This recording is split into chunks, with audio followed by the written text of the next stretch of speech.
Amar putusan mengadili dalam eksepsi, menolak eksepsi termohon dan pihak terkait untuk seluruhnya.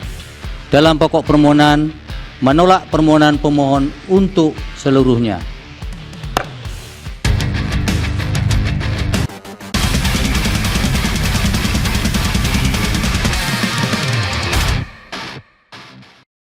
Berdasarkan keputusan Mahkamah Konstitusi kemarin yang menolak semua permohonan pasangan Anies dan Muhaimin, juga Ganjar dan Mahfud, maka bisa dipastikan resmi sudah posisi Prabowo sebagai Presiden Republik Indonesia menggantikan Jokowi.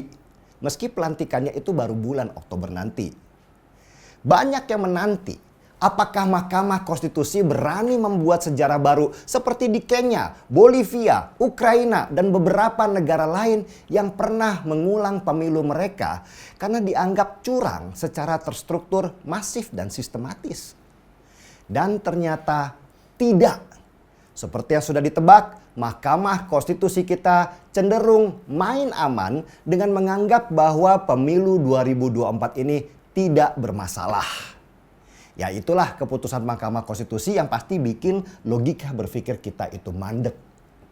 Padahal kan sudah jelas. Gibran yang menjadi calon wakil Presiden Prabowo itu lahir dari keputusan Mahkamah Konstitusi yang cacat secara moral dan etika.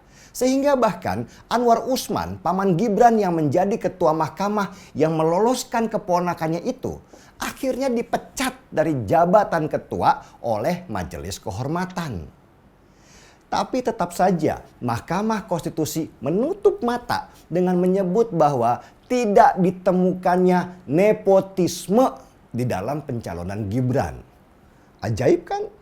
Ya, begitulah negeri kita ini. Banyak kejadian-kejadian ajaib yang lama-lama sudah tidak bikin heran lagi. Bahkan yang lucu buat saya, Ketua Mahkamah Konstitusi yang sekarang ini, yaitu Soehartojo, dulu itu sempat menangis di depan publik saat dipilih menjadi ketua menggantikan Anwar Usman yang terbukti melanggar etik dengan meloloskan Gibran.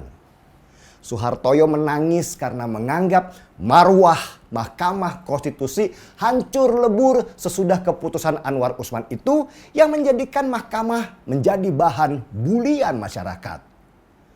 Tapi kan anehnya, ketika diberikan kesempatan memperbaiki marwah mahkamah kemarin itu, Soehartojo bahkan diam aja. Nggak seperti rekan ketiganya, yaitu Arief Hidayat, Saldi Isra, dan Eni Nurbaningsih yang menganggap bahwa pemilu 2024 terindikasi tidak netral.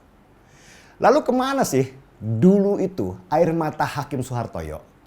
Apakah itu hanya drama saja supaya mendapatkan simpati publik? Hanya Tuhan dan Ketua Mahkamah Soehartojo aja yang tahu. Kita masyarakat sih sudah biasa dengan air mata buaya. Sehingga ketika terjadi perbedaan besar antara ekspektasi dan realita, ya hanya senyum aja seperti senyumnya Ganjar dan Anies di ruang persidangan kemarin. Terlalu banyak drama di negeri ini, apalagi kalau sudah menyangkut politik. Dulu ada yang bilang kalau anaknya nggak akan ikut bursa calon wakil presiden. Akhirnya anaknya ikut juga. Dulu si anak bilang kalau dia tidak akan ikut nyalon wakil presiden karena menghormati partainya. Akhirnya di belakang ikut juga. Dulu air mata karena merasa institusinya terhina. Akhirnya gak berbuat apa-apa. Tetapi yang sudah, ya sudahlah. Seperti kata orang bijak, apabila sesuatu yang kamu senangi tidak terjadi, maka senangilah apa yang terjadi. Kenyataan pahit harus ditelan bahwa memang demokrasi di negara kita sedang dalam situasi dan kondisi yang tidak baik-baik saja.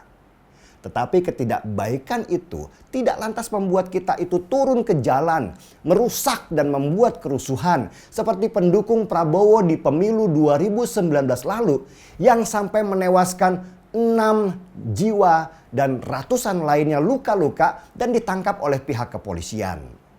Pendukung Ganjar itu harus cerdas dan tidak termakan provokasi untuk turun ke jalan. Bahwa kita tidak setuju, memang iya. Tetapi kita juga harus menghormati konstitusi kita. Kalau konstitusi kita memilih Prabowo sebagai presiden, ya kita harus hormati semua dan mendukung siapapun yang terpilih dengan tidak meninggalkan sikap kritis yang ada. Karena itu dalam video ini saya ingin mengucapkan, selamat bertugas Bapak Prabowo Subianto. Semoga amanah dalam menjalankan tugasnya sebagai pemimpin negara. Dan untuk wakil presidennya Gibran, saya kok agak malas ngucapinnya ya. Buat saya, Gibran itu adalah potret rusaknya demokrasi Indonesia yang dilakukan tanpa rasa malu dan jauh banget dari etika. Buat Pak Prabowo nih Pak, kalau emang wakil presiden itu ban serep, tolong tinggalin aja di rumah Pak. Males, lihat bannya kayaknya kok kempes mulu. Untuk teman-teman seperjuangan dan satu frekuensi, kita sudah berjuang sebaik-baiknya kawan, sehormat-hormatnya. Salam secangkir kopi dan tetap dengan kepala tegak berdiri.